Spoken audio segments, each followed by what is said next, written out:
Bengal CM ఎవరన్న ఉత్కంఠకు దాదాపు తెరపడింది. సువేందు అధికారి పేరును బీజేపీ అధిష్టానం డిసైడ్ చేసింది. బీజేపీ శాసనసభాపక్ష నేతగా ఆయన ఎన్నికయ్యారు. రేపు ఆయన సీఎంగా ప్రమాణ స్వీకారం చేస్తారు. హోంమంత్రి అమిత్ షా అధికారికంగా ప్రకటించారు. మరో ఇద్దరు డిప్యూటీ సీఎంలుంటారు. సువేందు అధికారి పశ్చిమ బెంగాల్కు తొలి బీజేపీ సీఎం అవుతారు. మొదటిసారి పశ్చిమ బెంగాల్లో ప్రభుత్వాన్ని ఏర్పాటు చేస్తోంది భారతీయ జనతా పార్టీ.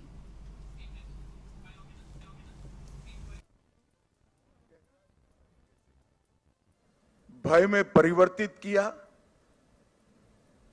वहां मत की अभिव्यक्ति लगभग असंभव थी। सैकड़ों उदाहरण हिंसा के, क्रूरता के, उसके बीच में भारतीय जनता पार्टी और हमारे नेता नरेंद्र मोदी पर भरोसा कर बंगाल की जनता ने जो प्रचंड विजय हमें दी है, इसके लिए मैं बहुत बहुत धन्यवाद करता हूं। मैं पार्टी की ओर से यह भी कहना चाहता हूं कि बंगाल की जनता ने हमसे जो अपेक्षाएं रखी हैं, जिस आशाओं को संजोकर मैंडेट दिया है, हम पूरा प्रयास करेंगे कि आपके विश्वास को तनिक भी ठेस न पहुंचे, इसमें कहीं कमी न रहे। हम सब भारतीय जनता पार्टी के कार्यकर्ताओं का दायित्व है कि हर निश सोनार बांग्ला के लक्ष्य को लेकर हम चले और बंगाल की जनता की अपेक्षाओं को पूर्ण करें। मित्रों, आज कवि गुरु की ये पंक्तियां सच होती दिखाई पड़ रही है। चित्त जेठा भय शून्य उच्च जेठा सिर।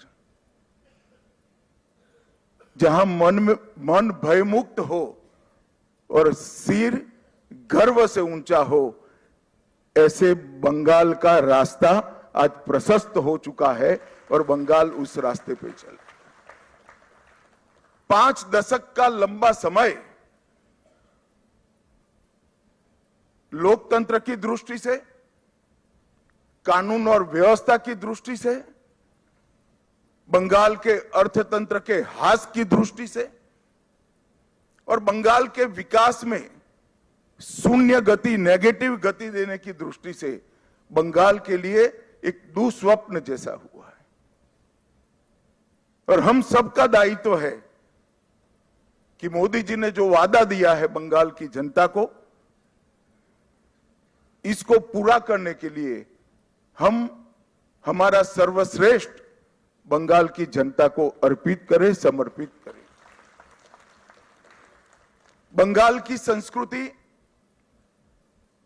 और बंगाल की परंपरा को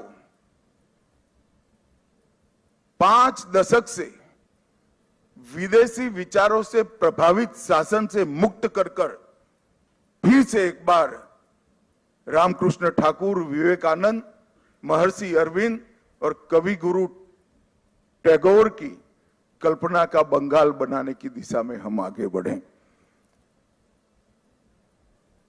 हम सबकी जिम्मेदारी आज से बहुत बढ़ती है। विनम्रता के साथ, जिम्मेदारी के एहसास के साथ किया हुआ परिश्रम ही ये मैंडेट का एक प्रकार से जनता को आभार के रूप में जवाब दे सकता है। मित्रों, आज बंगाल का विजय अनेक दृष्टिकोण से बहुत महत्वपूर्ण है। 100 साल की वैचारिक यात्रा के बाद गंगोत्री से गंगा सागर तक हर जगह पर आज भारतीय जनता पार्टी की सरकार बनी है। ये हम सब के लिए बहुत आनंद का विषय है। 1950 से जिस विचार की यात्रा को लेकर हम निकले और जिसके नेतृत्व में निकले, श्यामा प्रसाद मुखर्जी के नेतृत्व, उनकी ही जन्मभूमि में 1950 के बाद आज 2026 में श्यामा प्रसाद जी की ही पार्टी की सरकार बन रही है। ये भी बहुत महत्वपूर्ण है। जब 370 हटी तब देश भर के कार्यकर्ताओं के मन में खुशी की लहर दौड़ी थी, मगर मुझे कई वरिष्ठ कार्यकर्ताओं ने कहा था कि अभी भी कुछ कसक बाकी है। मैंने आश्चर्य से पूछा था, भला क्या बचा अब? तब उन्होंने कहा था, बंगाल में भाजपा का झंडा फहराना बाकी है। और आज मैं मानता हूं श्यामा प्रसाद जी जहां पर भी होंगे, मुक्त मन से नरेंद्र मोदी जी के नेतृत्व को वो आशीर्वाद देते होंगे, क्योंकि नेतृत्व ने भारतीय जनता पार्टी को गंगा सागर तक पहुंचाया, गंगोत्री से लेकर 2014 से जो यात्रा निकली, ये अभूतपूर्व यात्रा है मित्रों। अपने पुरुषार्थ से, अपने कौशल से, अपनी प्रामाणिकता से जनमत को कैसे संजोया जा सकता है और जनमत को कैसे विस्तृत किया जा सकता है, इसका दुनिया भर के लोकतंत्र में सबसे उत्कृष्ट उदाहरण है तो 2014 से 2026 की भारतीय जनता पार्टी की यात्रा। सिर्फ विचार नहीं फैला, संगठन भी विस्तृत हुआ। सिर्फ संगठन विस्तृत नहीं हुआ, विचारधारा भी मजबूत हुई। और सिर्फ विचारधारा मजबूत नहीं हुई, इसके साथ घर घर तक विकास पहुंचाने का काम भी हमने बहुत अच्छे तरीके से किया। और पूरा देश आज इस बात के लिए हमारी पार्टी और हमारे नेतृत्व को, नरेंद्र मोदी जी को स्वीकृति देता है। मैं बंगाल की ही बात करूं, मैं ही अध्यक्ष बना था, उपचुनाव आया, हमारे अभी के अध्यक्ष समीक भट्टाचार्य जी एक उपचुनाव जीतकर हमारा खाता खोले थे। 2014 की बात कर रहा हूं। 16 में 3 हुए, 21 में 77 हुए और 26 में 207 के साथ आज हमारा मुख्यमंत्री बैठने जा रहे। ये यात्रा जितनी भव्य है, आनंददायक है, मगर यात्रा का मार्ग जबरदस्त असहनीय पीड़ा से भरा हुआ है।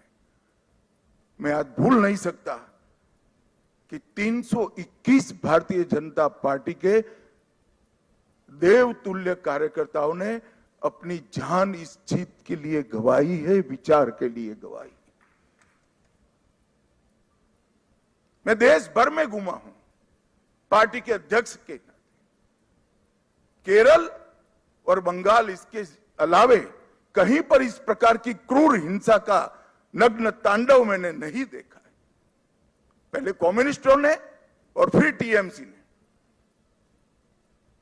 मैं आज हृदय के भाव के साथ वो सभी 321 कार्यकर्ताओं के परिवारजनों को, देश की करोड़ों करोड़ों जनता की ओर से और भारतीय जनता पार्टी के करोड़ों कार्यकर्ताओं की ओर से भावपूर्वक नमन करना चाहता हूं। आपके परिवार के स्वजन ने बलिदान देकर हमारे विचार को तो मजबूत किया ही है, हमारी पार्टी को तो आगे बढ़ाया ही है, मगर मैं विश्वास दिलाना चाहता हूं, आपके परिवार के स्वजन का वो बलिदान पश्चिम बंगाल की सीमा को भी सुरक्षित कर पूरे भारत को सुरक्षित। ये विजय का एक और मायना है। आज त्रिपुरा में हमारी सरकार है,